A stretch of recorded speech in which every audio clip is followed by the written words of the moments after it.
sunrise, new day's dawning, and it's calling you and me, where the mighty Mississippi flows by Memphis, Tennessee. We've got woodlands, fields, and water. Hey, there is no better way. You can find out all about it on Outdoors with Larry Ray. Make some time, take the family, ask a friend, but don't delay. Listen up and learn about it on Outdoors with Larry Ray. Listen up and learn about it on Outdoors with Larry Ray. Good Saturday morning and welcome to another edition of the award-winning Outdoors with Larry Ray. Brought to you proudly by Tennessee Wildlife Resource Agency, Barton Power Sports, Sportsman's Warehouse, and Best Care Home Services. Now, here's your host, Larry Ray. Hey, good Saturday morning. Welcome to Outdoors with Larry Ray. We talk outdoors for the next 90 minutes, as we do every Saturday morning here in Memphis and Jackson and Brownsville for all you folks out there, and appreciate you staying tuned with us on this, the fourth Saturday. It's impossible. It just feels impossible, but it is. It is the fourth Saturday. It is also a big day. Today is National Hunting and Fishing Day all across the United States, and Dale Earnhardt Jr. is the honorary chairman this year, so we're going to talk a lot of hunting and fishing on today's show. Got an in-studio guest. Got two guys in here that I know are eager to talk about a variety of subjects, and that is Ron Wong, who is back from Grenada and going to give us a lot of updates on the American Crappie Trail. Good morning, Ron. Good morning, Larry, and good morning, Bill. Good morning, Shelby. Good morning, everybody. It's a beautiful day this Saturday in the neighborhood. morning. In the neighborhood. Yeah. Yes, it is. It is. And then, of course, fourth Saturday is Bill Cooksey, and he has come in fired up. I really like to get Bill fired up. Man, I'm wound up. He is I'm wound up. His flip-flop, it's a great day for sportsmen. His flip-flops are flopping right now, I can tell you now. And then we got a special studio guest here, and I appreciate him dropping in. He's a busy man. Got his own podcast now on Thursday nights. You can watch and learn a lot about bass fishing. And that's our good friend David Best from Primary Tackle. Good morning, David. Good morning, everybody. Thank you for being with us. Thank you. We're going to talk a little fishing with David off and on as we go through this thing, but a lot of things happening. I know the Tennessee Fish and Wildlife Commission met this past week over in Knoxville, and we're going to have a lot about that on next week's show. Information about some new fishing regulations that might be interesting to you, particularly if you ever fish Greasy Creek. I just noticed that was a rule change. I don't have no idea where Greasy Creek is, but it must be behind the hamburger place. I don't know. That's all I can think about. Hey, there's one down at Sardis Lake. Well, this is not at Sardis Lake, though. No, this is not. This is the Tennessee. This is in Tennessee. A different greasy person, so to speak. But hey, they had a commission meeting over in Arkansas this past week. Mm-hmm. Our man Bill Cooksy's been keeping up with that, as all of y'all know. They're trying to switch some rules around related to non-residents, how many days they can hunt on the WMAs in Arkansas, and brought up by a Little Rock commissioner, and then some other things have happened, and Bill came in fired up to kind of fill us in on that. Why don't we kick this show off? I know a lot of folks out there want to know your opinion, Bill. Well, and Bill's really not a person that likes to give his opinion, but go ahead. I love giving my opinion, but a lot of what I'm going to say is not opinion. Okay. All right. To start with, it appears they've basically tabled this until next year. Uh-huh. But they weren't trying to further restrict the number of days. They're trying to restrict which days. Which days? You're right. Yeah, okay. Last year, Arkansas went to a situation where non-residents could only hunt 30 days but they could on pick WMAs. them out. But you could hunt whatever days. Right. So however it worked with your calendar, your kid's school, et cetera. Which sounded good to me. Which is great. Yeah.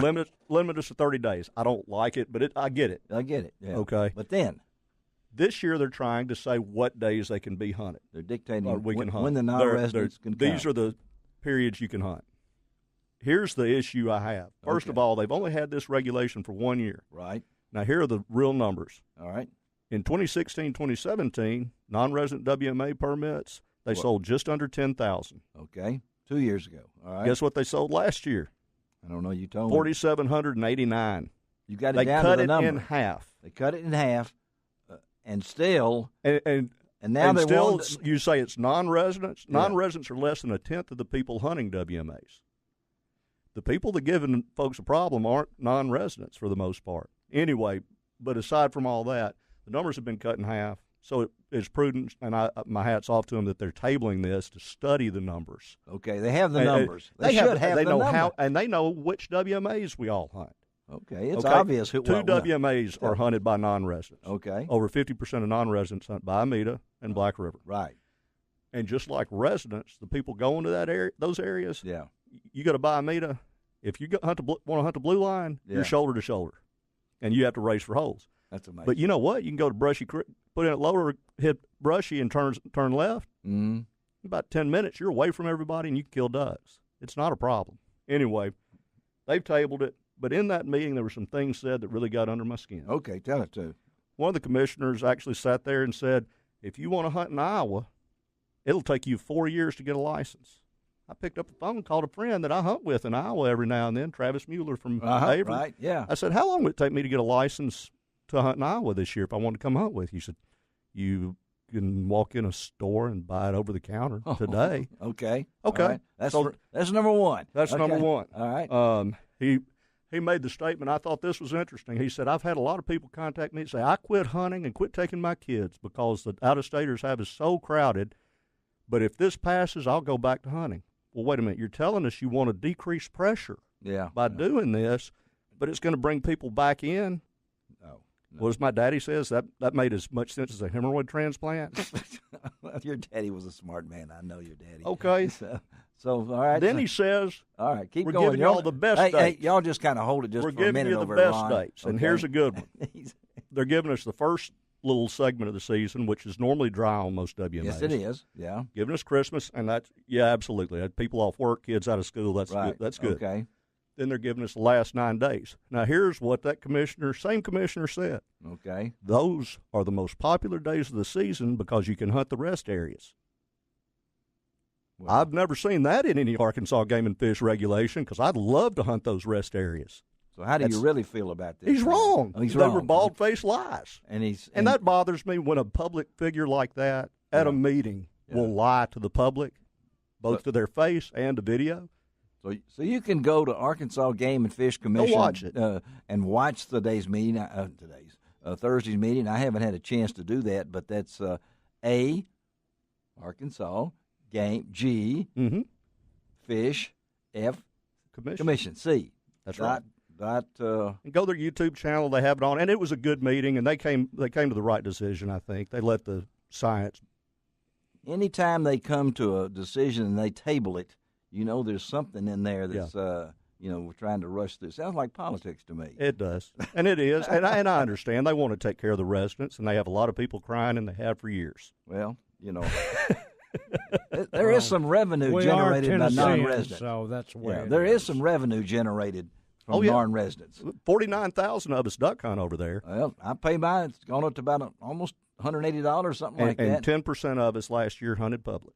Wow. Well, I have my Arkansas fishing license and trout stamp. So Well, that's too. what they're coming up with next. You're going to have to actually draw for your time to fish on the White River. that's fine. If I your don't last care. name starts with a W, and ends with a G. Hey, I don't care. Hey, we got all sorts of stuff, and Bill has kicked us off on that. But really, go to you can go to tnwildlife.org and see the commission meeting from Tennessee this week about the new fishing regulations and things. Mm-hmm. But I think they did the wise thing by tabling it and put a little bit more thought in this. Let's don't rush through this. It really generated a lot of interest. I know we had Keith Stevens from the Arkansas Game and Fish on with us a couple of weeks ago during their comment period, and I expressed my comment. I'm sure they got quite a few on that, but thanks, Bill. I you're thank welcome. you for your charge to get us going here. And then, of course, Ron. Now I have given Ron his Odin lure box. I don't know what's in it, but I told Mr. what's his name that was on the show? Odin? No, yeah, Mr. That I was going to let you field test those, and so you will do that. And then, of course, David Best is in here from Primary Tackle, and I hope you folks, the Thursday night podcast. Now, how many have you done now? We've done 3 of them so far. 3 of them every Thursday night at what time? Every Thursday night at 7 o'clock. We try to have a different guest speaker here in the next week or so. We're doing a little highlight thing every week, starting next week, hopefully, where we highlight either a local angler or what we're calling a local hero. All right. So we're asking for nominations from our guys on, that local outdoorsman, fireman, police officer, military, whatever. And it's how long does the pod last? It's usually about an hour. About an hour. Yeah. Check it out. You can go to Primary Tackle.